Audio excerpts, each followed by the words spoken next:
So clash of the titans, the gender class.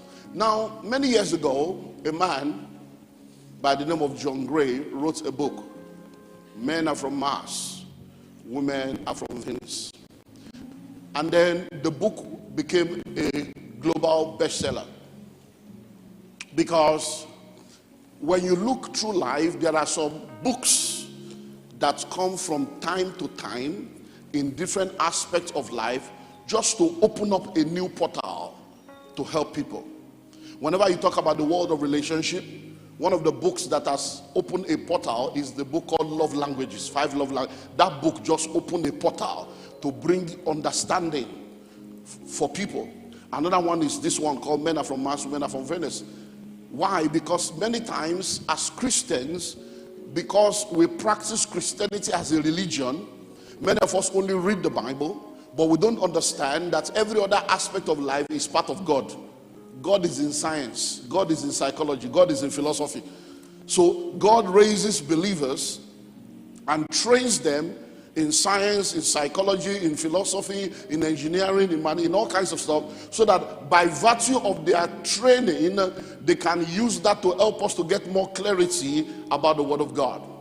If you are a student of history and you're a student of life, you realize that some of the things that you consider a mystery in the Bible are things that science has now come to agree that it really happened. E.g., when what's his name? Joshua told the sun to stand still for a day. Now, after centuries, science came to the conclusion in calculating the time of life that there is something missing. And when they were trying to look for what was missing, someone said, no, there was one time that they said in the Bible that one guy made the sun to stand still. They did the calculation and then they discovered that that was part of what was missing. But there was something else that was still missing. And then they went back again and saw again another part of scripture. And that's how they're able to get calculation. So don't think that God is against science. Because science is a part of God, it's a dimension of God. Do you understand that? Because when you understand that, it will help you. So many people think that, oh, all these things that these people are teaching is not Bible. Do you understand? It's not Bible. Is there toothpaste in Bible? Did you not brush your teeth this morning? Hello? Hey, it's not Bible. No. They are just coming up with all this formula. Please listen. There is no knowledge but of God. Hello?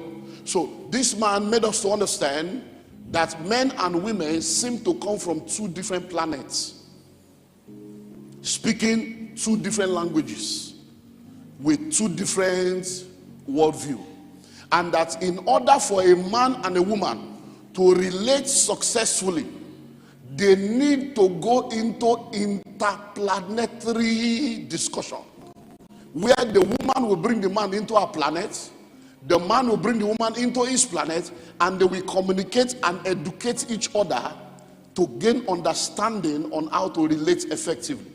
So bottom line, a woman is supposed to teach the man how to love her by helping the man to understand her language. You remember love languages? And the man is supposed to educate the woman on how to love him by bringing her into the understanding of his language. But when people don't have that understanding, there is this clash between genders. And now you see the clash between gender has gone into a hyper dimension now.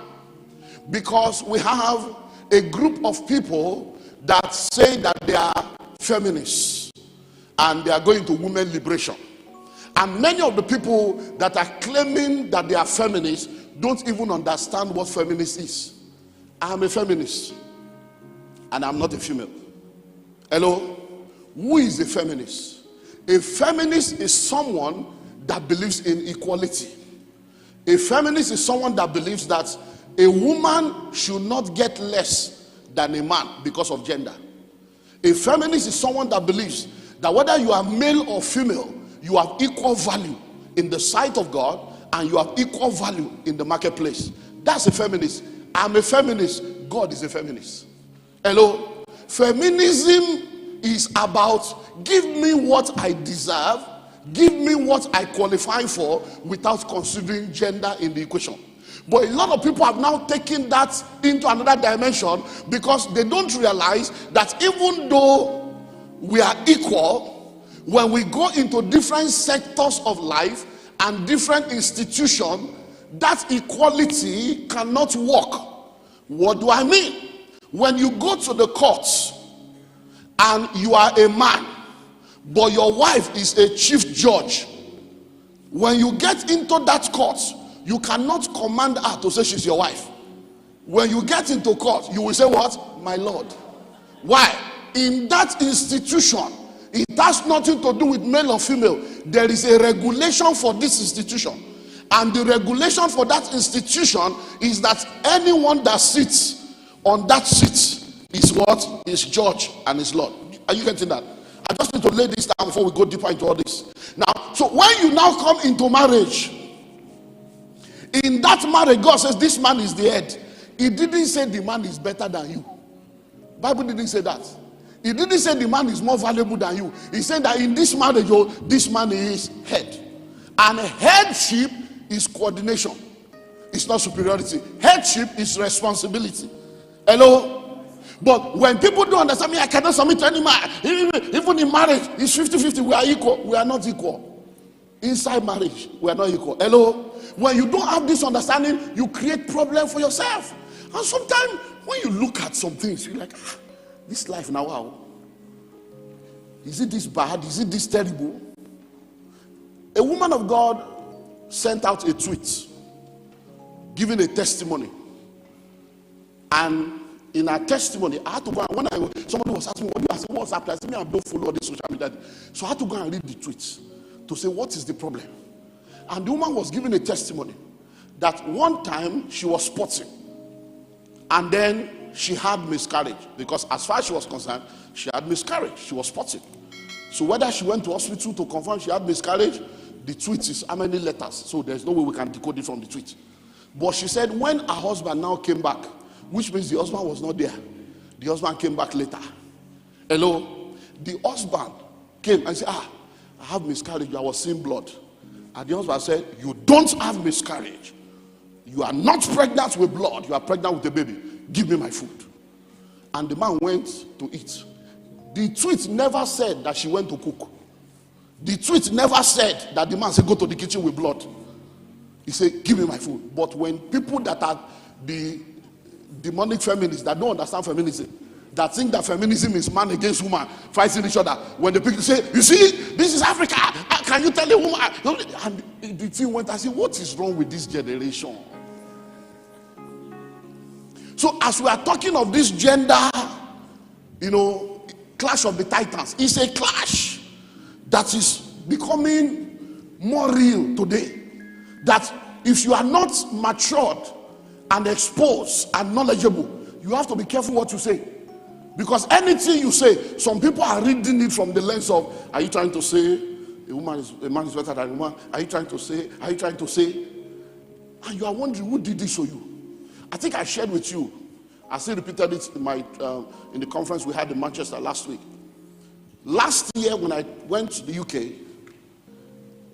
a case, which I repeated to you, people that were doing masters, they were in a master's degree, they are doing their masters.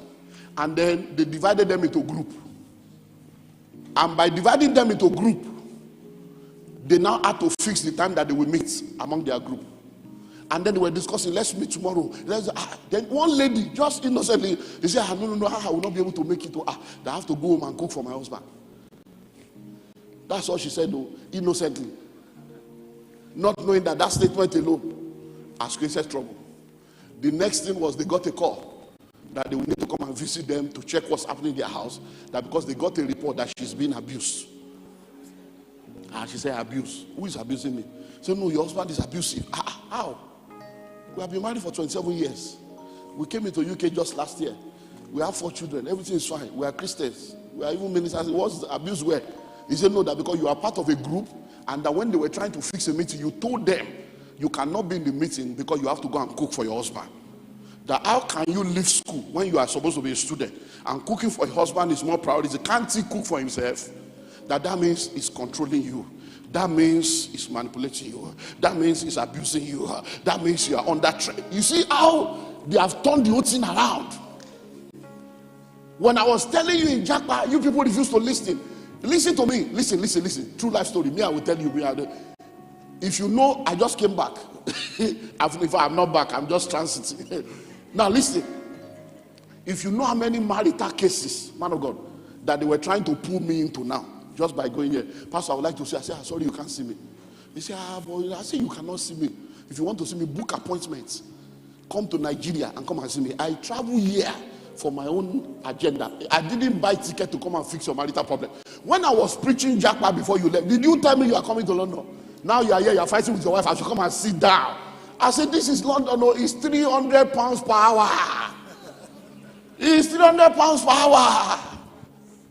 It's 300 pounds per hour. I will collect the money with my full chest and give you receipts. It's 300 pounds per hour. You can't see me. You cannot come to see me. Did you tell me when you were relocating? Sit down there, face it. Hello. If it is here, we'll sit down with you 3 hours. Free. Ordinary envelope you will not drop. Bless you, sir. As if bless you, sir, we fuel the car. Birthday we won't see you. Christmas we won't see you. Say, I want to don't see me, see God. Hello, you know. So many years ago, let's continue. So that let me just lay foundation, because I know that this one is heavy. So let me lay foundation. Many years ago, scientists were trying to come up with the gender for the computer in the millennia Y2K, 98, 99, 2000. They were thinking all these PCs that we're producing, how do we address it? Do we address the computer as he or she? So they brought male and female scientists together to do the research. And then the male scientists concluded that the computer should be referred to as she. And the female scientists concluded that the computer should be referred to as he. So they asked them why. So the female came up with the conclusion that, number one, the computer should be referred to as a he because these men, the only way you can use them is to turn them on. And the only way you can use a computer is to do what? Is to turn it on. Until a man is turned on, you might not be able to use and manipulate him. So let's call the computer E. He said, number two, every time you buy a computer, in your mind, you believe that the computer is coming to solve problem for you. But it is after you now buy the computer, you discover that the computer itself is a problem. So many times you bring a man into your life thinking they are the solution, only to discover that that man comes with a lot of problems that you will have to now become a solution to his problem. They said number three, every time you buy a computer, not too long after you buy, you suddenly realize that a new model has come out. That you now begin to say, Kai, I should have waited for a newer model. He says, so every time you bring a man into your life, you are happy on wedding day that you are finally married. He said, but after a while, you now begin to discover that there are better men. That maybe you should have waited for the next man. That was their own conclusion. By the time they asked the guy, they say, guys, why do you think that the computer should be referred to as a she? They say, sir, number one, only the creator of the computer understands the inner working of the computer. That these women, only God can understand women. Hello? God created the world, he rested. He created man, he rested. Since the day God created a woman, neither God nor man has rested. Only God, women, the way their mind operates, only God, to think that you understand, you will be fooling yourself. Hello? They say number two, when you buy a computer, in your mind, you think that, oh, I bought a computer, and that this computer is good to help me. But you now suddenly realize that even your smallest mistake is stored up in a long-term memory. With red, Washiri. With red. She's a woman. What you thought has been settled, she will just show up one day. Hey, you have started again. You remember I told you, you are always doing this thing. Always. You know, 7 years ago, when we were living in Bagada, you know, that upstairs, when you used to wear that your yellow top that I say I don't like, you will be amazed. She will give it to you, and you are like, I thought we have said it. Said to what? Said to what? All of a sudden, a marriage that you woke up, everybody was happy. You will just see her flip. And you are wondering, what did I do again? You didn't know whether she has remembered something that is in the diary of her mind. Then they said number 3. Every time you buy a computer, purchase has just started though. Because when you buy a computer, you are thinking you have acquired a computer. You will now discover that there are many accessories that you will need to buy. After computer, you need to buy mouse, you need to buy antivirus, you need to. He says, so every time a woman comes into your life is the beginning of expenses. You will forever buy.